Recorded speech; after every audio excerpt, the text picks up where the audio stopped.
26ാമത്തെ ദിവസം നമ്മളെ മക്കൾ, നമ്മളെ സഹോദരങ്ങൾ നമ്മളോടൊപ്പം ഉണ്ട് എന്ന് ഉറപ്പുവെന്നുള്ള ഒരു പ്രവർത്തനം നമ്മുടെ ഭാഗത്തുണ്ടാവണം. നേരത്തെ സാറ് പറഞ്ഞു, ബൈക്കുമായി ബന്ധപ്പെട്ട് വിശേഷ ദിവസങ്ങളിൽ ബർത്ത്ഡേ പാർട്ടിക്കടക്കം നമ്മളെ കുട്ടികൾക്ക് നമ്മൾ വാങ്ങിക്കൊടുക്കുന്ന ഇലക്ട്രിക് സ്കൂട്ടറുകളാണ്. അപ്പോൾ നമ്മൾ വീട്ടിലെത്തുന്ന സമയത്ത് രാത്രി 8 മണിക്ക് ശേഷം നമ്മളെ മക്കൾ വീട്ടിൽ ഉണ്ട് എന്ന് നമ്മൾ ഉറപ്പുവരുത്തണം. ഞാൻ കൂടുതൽ സംസാരിക്കുന്നില്ല.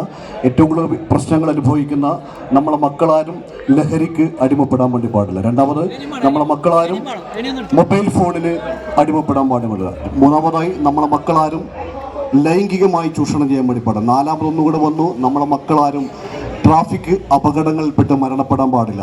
നമുക്കറിയാം, ബേക്കലിലെ ഉത്സവവുമായി ബന്ധപ്പെട്ട് ഒരു മകൻ റെയിൽവേ ട്രെയിനിൽ മരിച്ച അച്ഛനും അമ്മയും ഇന്നലെ ആത്മഹത്യ ചെയ്തു. അപ്പോൾ നമ്മളുടെ മക്കളോട് ഇൻറ്റിമസി ഉണ്ടാവുള്ളൂ. അപ്പോൾ ആ അപകടം പറ്റിയ കുടുംബത്തിൻ്റെ വേദനകൾ നമ്മൾ മനസ്സിലാക്കുന്നുണ്ടെങ്കിൽ നമ്മളെ മക്കളെ ശ്രദ്ധിക്കുക. അപ്പോൾ അത് അവരവരുടെ കുടുംബത്തിൽ വരുന്ന മാത്രമേ ശ്രദ്ധിക്കുക. അപ്പോൾ തീർച്ചയായിട്ടും ഈ റമദാൻ മാസത്തിൽ നമ്മളെ രക്ഷിതാക്കളൊക്കെ നമ്മളെ മക്കളെ ശ്രദ്ധിക്കണം എന്ന് മാത്രമാണ് ഈ അവസരത്തിൽ പറയാനുള്ള. എല്ലാവരും ആശംസ അറിയിക്കുകയാണ്. നന്ദി, നമസ്കാരം.